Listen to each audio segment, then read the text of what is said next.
Hello everyone, আমি প্রীতি। আজকে আমি প্রেজেন্ট পারফেক্ট টেন্স সম্পর্কে আলোচনা করব। প্রেজেন্ট পারফেক্ট টেন্স কাকে বলে, প্রেজেন্ট পারফেক্ট টেন্সের কোনো সেন্টেন্স তৈরি করতে গেলে ঠিক তার কি সূত্র, কি ফর্মুলার উপর বেস করে সেই এক্সাম্পলগুলো করব, সেইগুলো শিখবো এবং অনেক এক্সাম্পল করব। তাহলে শুরু করা যায়। Present perfect tense.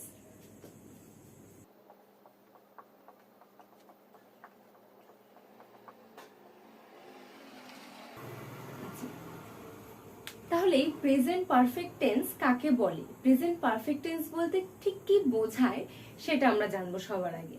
তাহলে প্রেজেন্ট পারফেক্ট টেন্স ব্যাপারটা কি?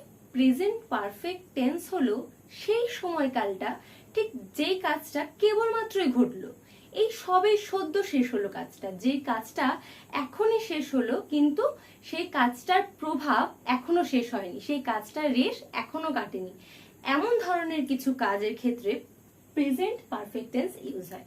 যেমন ধরো আমি বললাম যে এই খেয়ে উঠলাম, এই সবে ঘুম থেকে উঠলাম, মানে কাজটা সবেই শেষ হলো, ঘুম থেকে ওঠা কমপ্লিট হয়ে গেছে কিন্তু কাজের রেশটা এখনো কাটেনি, সেই কাজের প্রভাবটা এখনো কাটেনি। এই ধরনের কিছু কাজের ক্ষেত্রে, এই ধরনের ক্রিয়ার ক্ষেত্রে এই প্রেজেন্ট পারফেক্ট টেন্স ইউজ হয়। তাহলে ফার্স্ট এক্সাম্পল যেরকম আমি বললাম যে এই আমি ভাত খেলাম, এই কেবল ঘুম থেকে উঠলাম, এই এখন 9টা বাজলো, তার মানে কি বাজার 9টা বাজা কমপ্লিট হয়ে গেছে কিন্তু এখনো সময়টা রয়েছে, মানে ঘড়িতে 9টা বেজে গেছে কিন্তু সেই মানে কাজের সেই অ্যাকশনের প্রভাবটা এখনো শেষ হয়নি। এরকম ধরনের ক্রিয়াগুলি, এমন ধরনের কালগুলি প্রেজেন্ট পারফেক্ট টেন্সের মধ্যে পড়ছে। তাহলে লিখি প্রেজেন্ট পারফেক্ট টেন্স বলতে কি বুঝি? যেই ধরনের কাজগুলি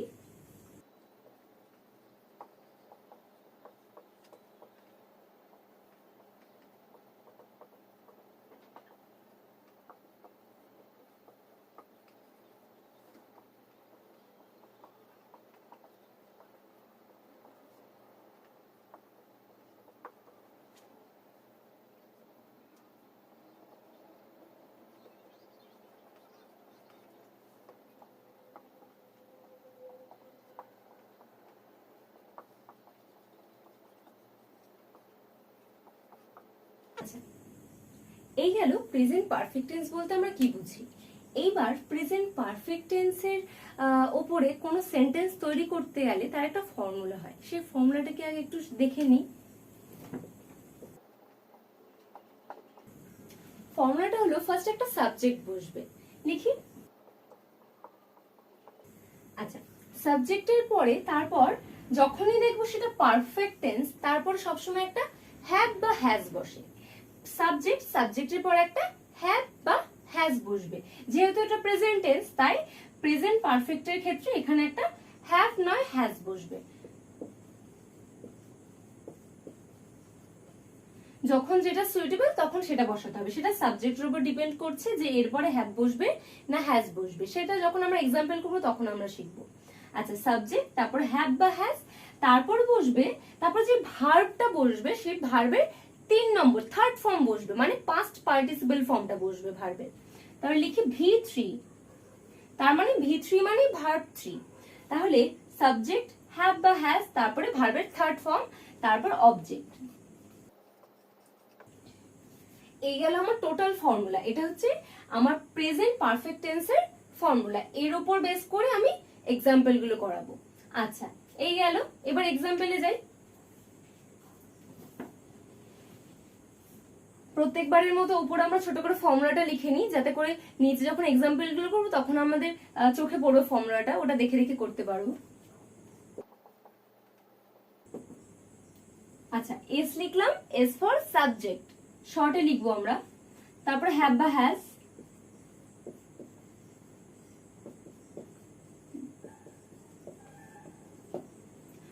এস মানে সাবজেক্ট, তারপর হ্যাভ বা হ্যাজ এর মধ্যে যে কোনো একটি, তারপর ভার্বের থার্ড ফর্ম, তারপর অবজেক্ট।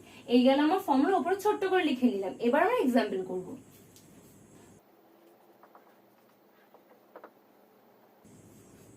আচ্ছা, ফার্স্ট এক্সাম্পল কি দেওয়া যায়? এই যে বললাম যে আমি কেবলই ভাত খেলাম, আমি কেবলই ভাত খেলাম বা আমি কেবল মাত্রই ভাত খেলাম, তার মানে কি কাজটা সবেই শেষ হলো, ভাত খাওয়াটা আমার শেষ হয়েছে কেবলই, কিন্তু সেই কাজের যে প্রভাবটা সেটা এখনো শেষ হয়নি।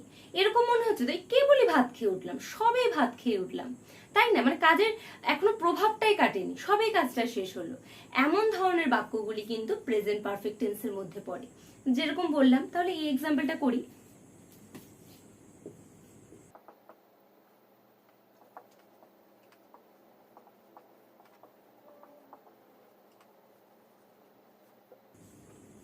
আচ্ছা, তাহলে এটা কি হতে পারে? ফার্স্টে কি সাবজেক্ট, সাবজেক্ট কি এখানে আমার আমি, এখানে আমি হচ্ছে সাবজেক্ট, আমি ইংরেজি আই। আচ্ছা, সাবজেক্টের পর কি বসবে? হ্যাভ বা হ্যাজ। আচ্ছা, আয়ের পরে কি বসবে? হ্যাভ না হ্যাজ? আয়ের পরে সব সময় হ্যাভ হয়, তাহলে লিখি হ্যাভ, আই হ্যাভ। তারপর যে ভার্বটা হবে, ভার্বের কিন্তু থার্ড ফর্ম হবে, তার মানে পাস্ট পার্টিসিপল ফর্ম। এখানে ভার্বটাকে খেলাম, মানে খাওয়াটা আমার এখানে ভার্ব, তাই না? খাওয়া ইংরেজি ইট, আর ইটের থার্ড ফর্ম কি হবে? ইট, এট, ইটেন। তাহলে থার্ড ফর্মটা কি হলো? ইটেন, মানে পাস্ট পার্টিসিপল ফর্ম, তাই তো? ইটেন লিখি, আই হ্যাভ ইটেন। আচ্ছা, ইটেনের বদলে কিন্তু আমরা টেকেনও লিখতে পারি। খাওয়াকে কিন্তু আমরা আরেকটা অর্থে কিন্তু টেকেনও বলতে পারি, তাই না? আই হ্যাভ ইটেন, অথবা আমরা টেকেনও লিখতে পারি, এজন্য আমরা স্ল্যাশ দিয়ে লিখলাম। আই হ্যাভ ইটেন বা টেকেন অ্যাজ ইউর উইশ, যেটা ইচ্ছা লিখতে পারো। তারপর কি হবে? ভার্বের থার্ড ফর্ম হয়ে গেল। এবার অবজেক্ট, কি খেলাম? আই হ্যাভ ইটেন, ভাত খেলাম, ভাত ইংরেজি রাইস। আচ্ছা, আই হ্যাভ ইটেন রাইস কেবলমাত্রই, জাস্ট নাও। ওকে, ঠিক আছে, তাহলে আমাদের ফার্স্ট এক্সাম্পলটা complete. I have eaten rice just now, আমি কেবলমাত্রই ভাত খেলাম। ওকে, তাহলে নেক্সট এক্সাম্পলে যাই। আচ্ছা, নেক্সট এক্সাম্পল আমি দেব, ধরো আমি বললাম সবে 10টা বাজলো, সবে 10টা বাজলো, বা কেবলমাত্র 10টা বাজলো, মানে কি অলরেডি 10টা বেজে গেছে, কিন্তু সেই কাজের প্রভাবটা এখনো শেষ হয়নি, তাহলে এটাও কিন্তু প্রেজেন্ট পারফেক্ট টেন্সে পড়বে। লিখি,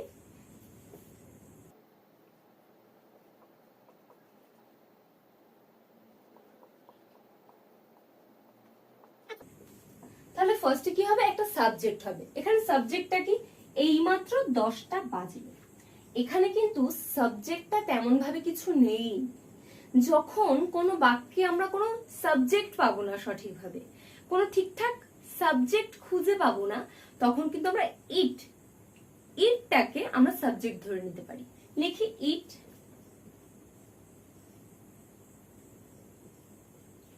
ইট, ইটের পর সাবজেক্ট, ইটটাকে আমরা সাবজেক্ট ধরে নিয়েছি, তাহলে ইটের পর কি বসবে?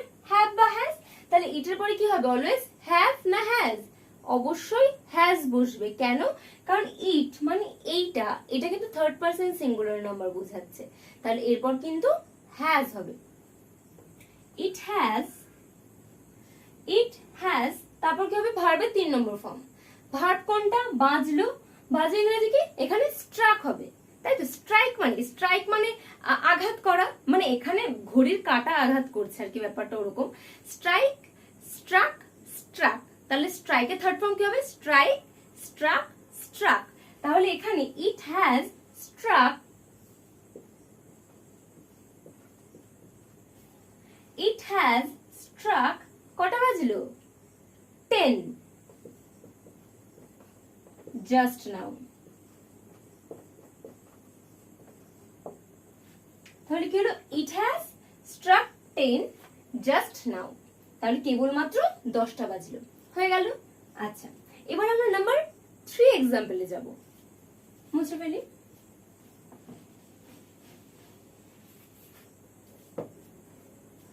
ধরো আমি থার্ড এক্সাম্পলটা এমন দিলাম, তারা কেবলমাত্র বাড়িতে এলো। যদি বলি তারা কেবলমাত্র বাড়িতে এলো, তার মানে কি?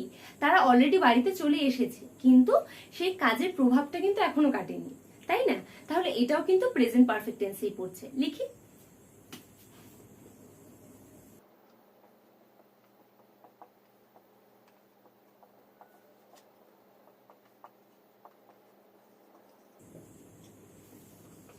আচ্ছা, এই লেখা হয়ে গেল। এবার আমার সাবজেক্টটা কি? তারা। এখানে তাদের কথা বলা হচ্ছে, তাই না? তাহলে এটাই আমার সাবজেক্ট একটা সেন্টেন্সে। তারা আমার সাবজেক্ট, তারা ইংরেজি দে লিখি। ওকে, দে। সাবজেক্টের পর কি বসবে? হ্যাভ বা হ্যাজ। আচ্ছা, দে কি একটা প্লুরাল নাউন, তাই তো? একটা প্লুরাল ফর্মে আছে দেটা, তাহলে প্লুরাল ফর্মের পর কি বসবে? হ্যাভ। তাহলে দে এর পর সবসময় কিন্তু হ্যাভ হবে। লিখি দে হ্যাভ, তারপর কি হবে? ভার্বের থার্ড ফর্ম। এখানে ভার্বটা কোনটা? এলো। এলোটা এখানে ভার্ব, তাই তো? আসা ইংরেজি কি? কাম। তাহলে কামের থার্ড ফর্ম কি হবে? কাম, কেম, কাম। তাহলে পাস্ট পার্টিসিপেল ফর্মটা কিন্তু কামই হবে। তাহলে দে হ্যাভ কাম। এবার কি হবে? অবজেক্ট। সাবজেক্ট হয়ে গেল, হ্যাভ বা হ্যাজ এর মধ্যে যে কোনো একটি বসিয়ে দিয়েছি, তারপর ভার্বের থার্ড ফর্ম হয়ে গেল। এবার কিন্তু অবজেক্ট।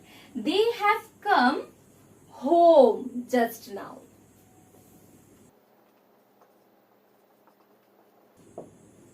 ওকে, নাম্বার 3 এক্সাম্পল কমপ্লিট হয়ে গেল। এবার নাম্বার 4 এ আমরা যাই।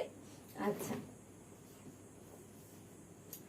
যদি বলি টুবাই কেবলমাত্র 2টি অঙ্ক করলো।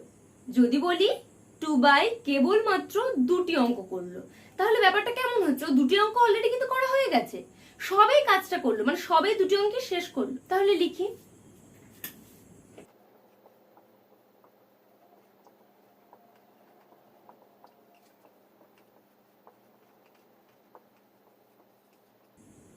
আচ্ছা, এখানে আমার সাবজেক্টটাকে, এখানে কিন্তু টুবাইকে নিয়ে আলোচনা হচ্ছে, টুবাইয়ের কথা বলা হচ্ছে, তাহলে এখানে সাবজেক্টটা কিন্তু টুবাই হবে। তাহলে লিখি টুবাই,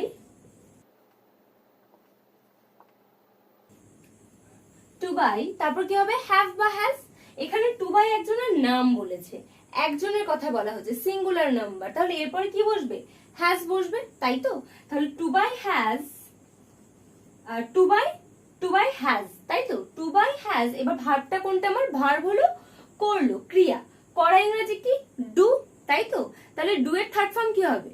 ভার্ব হচ্ছে করলো, ডু, তাই তো? তাহলে ডু এর থার্ড ফর্ম ডু, ডিড, ডান। তাহলে ভার্বের থার্ড ফর্ম এখানে কি হবে? ডান। তাহলে সাবজেক্ট হলো হ্যাভ হ্যাজ এর মধ্যে একটা বসিয়ে দিয়েছি, তারপরে ভার্বের থার্ড ফর্ম কি হবে? ডান, ডু, ডিড, ডান, তাই তো? তারপর কি? অবজেক্ট কি করেছে? 2টো অঙ্ক করেছে। তাহলে টুবাই হ্যাজ ডান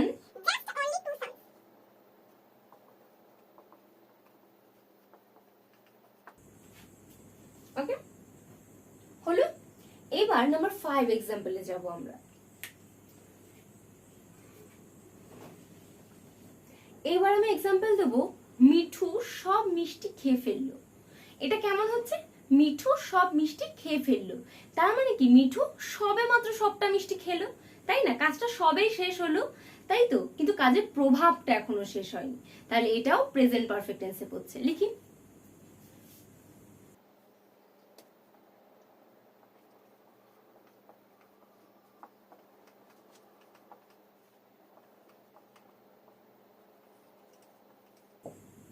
তাই তো? মিঠু সব মিষ্টি খেয়ে ফেললো, এখানে সাবজেক্ট কে? মিঠুকে নিয়ে আলোচনা হচ্ছে, তাহলে মিঠু আমার এখানে সাবজেক্ট। লিখি মিঠু, তাই তো? মিঠুর পর কি বসবে? হ্যাভ হ্যাজ এর মধ্যে হ্যাজ হবে, কারণ এটি একটি নাম, সিঙ্গুলার ফর্মে আছে, তাহলে এরপর কিন্তু হ্যাজ হবে। মিঠু হ্যাজ, তারপর বসবে ভার্বের থার্ড ফর্ম। ভার্বটা কোনটা? খেয়ে ফেললো। খাওয়া ইংরেজি কি? ইট। ইটের থার্ড ফর্ম কি হবে? ইট, এট, ইটেন। তাহলে এখানে কি হবে? মিঠু হ্যাজ ইটেন, তাই তো? ভার্বের থার্ড ফর্ম বসানো কমপ্লিট। এবার কি হবে? অবজেক্ট। কি খেয়ে নিল? সুইট, অল সুইটস, সব মিষ্টি। Mithu has eaten all sweets. Okay, আচ্ছা, নাম্বার 5 এক্সাম্পল কমপ্লিট হয়ে গেল। এবার নাম্বার 6 এক্সাম্পল। যদি বলি আমি আমার বন্ধুদের চায়ের জন্য নেমন্তন্ন করেছি। যদি বলি আমি আমার বন্ধুদের চায়ের নেমন্তন্ন করেছি, তার মানে কি? নেমন্তন্ন করেছি, সবাই কাজটা করলাম, সবে কাজটা শেষ হলো, কিন্তু কাজের প্রভাবটা এখনো যায়নি, তাই তো? প্রভাবটা কিন্তু এখনো রয়ে গেছে, যে আমি নেমন্তন্ন করেছি, সবে নেমন্তন্নটা করলাম, তাই না? সবেই কাজটা হলো, তাহলে এটা প্রেজেন্ট পারফেক্ট টেন্সে পড়বে। লিখি।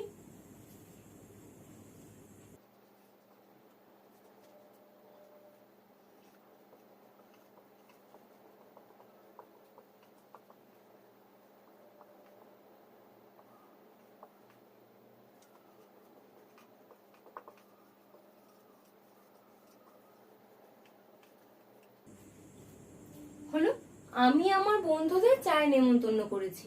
এখানে সাবজেক্ট কি? আমি করেছি, তাহলে কাজটা আমি করেছি, আমার কথা আলোচনা হচ্ছে, তাহলে এখানে আমি কিন্তু সাবজেক্ট। লিখি। আমি ইংরেজি আই, সাবজেক্ট হয়ে গেল।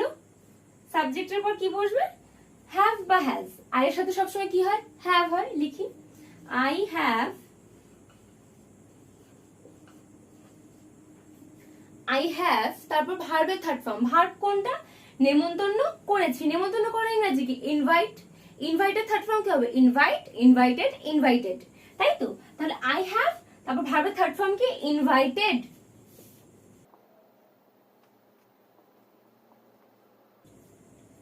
ওকে, আই হ্যাভ ইনভাইটেড, কাকে নিমন্ত্রণ করেছি? My friends.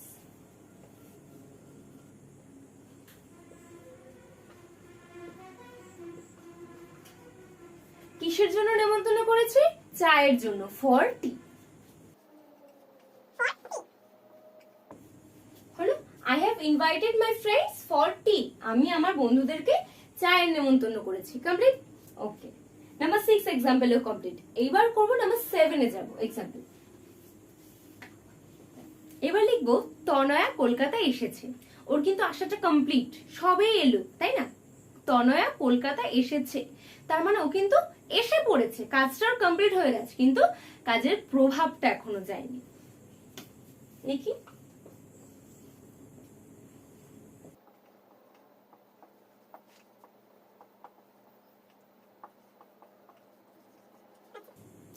এখানে সাবজেক্টটাকে তনয়া, তনয়াকে নিয়ে আলোচনা হচ্ছে, তাহলে তনয়া এখানে আমার সাবজেক্ট। লিখি প্রথমে সাবজেক্ট যেহেতু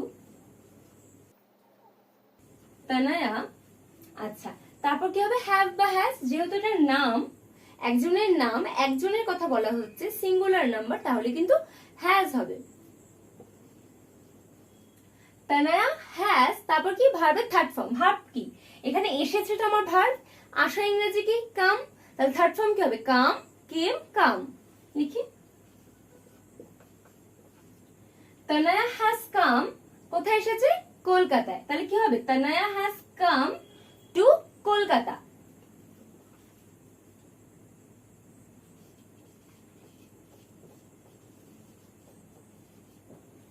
ঠিক আছে, তানায়া হ্যাজ কাম টু কলকাতা।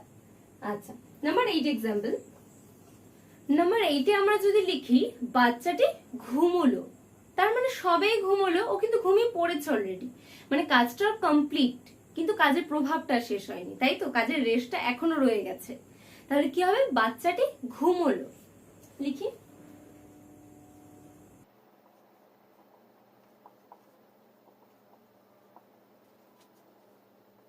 বাচ্চাটি ঘুমালো। আচ্ছা, এখানে সাবজেক্ট কে? বাচ্চাটি, তাই তো? বাচ্চাটি, একটি বাচ্চার কথা বলা হচ্ছে, তাহলে কি হবে? চাইল্ড। ওকে, দ্য চাইল্ড, তাহলে কি হলো? দ্য চাইল্ড, বাচ্চাটি, তারপর কি হবে? হ্যাভ বা হ্যাজ, যেহেতু সিঙ্গুলার নাম্বার, তারপর কি বসবে? হ্যাজ। দ্য চাইল্ড হ্যাজ, ঘুমানো ইংরেজি কি? স্লিপ, স্লিপ, স্লেপ্ট, স্লেপ্ট, তাহলে থার্ড ফর্ম কি হবে? Slept. Okay, the child has slept, মানে বাচ্চাটি ঘুমোলো। ওকে, আচ্ছা, নাম্বার 8 এক্সাম্পলে কমপ্লিট। এবার নাম্বার 9 যাব। আচ্ছা, আমি যদি বলি এবার, আমি আমার বাবাকে চিঠি লিখেছি। লিখেছি মানে লেখা কিন্তু কমপ্লিট হয়ে গেছে, কিন্তু কাজের প্রভাবটা, কাজের রেশটা এখনো যেন কাটেনি। আমি আমার বাবাকে চিঠি লিখেছি। লিখি।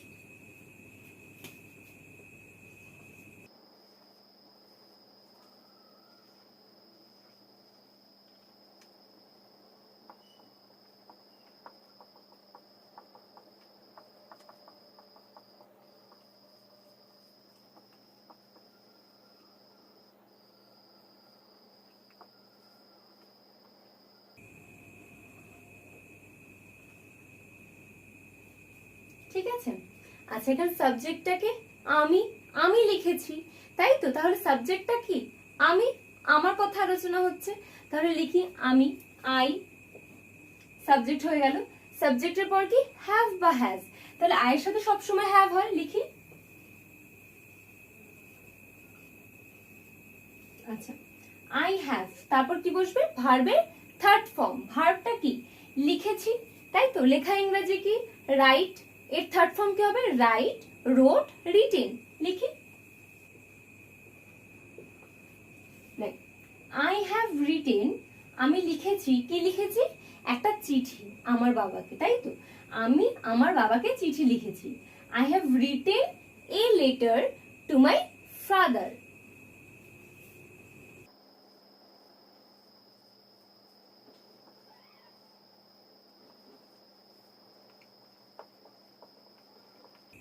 হলো, I have written a letter to my father, আমি আমার বাবাকে চিঠি লিখেছি। আচ্ছা, নাম্বার 10 এক্সাম্পল। যদি বলি সে কেবলমাত্র বাইরে গেল, যদি বলি সে কেবলমাত্র বাইরে গেল, তার মানে কি? সবেই সে গেল, কাজটা সবেই শেষ হলো, তার যাওয়া কমপ্লিট, সে অলরেডি চলে গেছে, কাজটা অলরেডি হয়ে গেছে, কিন্তু কাজের প্রভাবটা এখনো শেষ হয়নি। তাহলে এমন ধরনের বাক্যগুলো কিন্তু অবশ্যই প্রেজেন্ট পারফেক্ট টেন্স হবে। লিখি।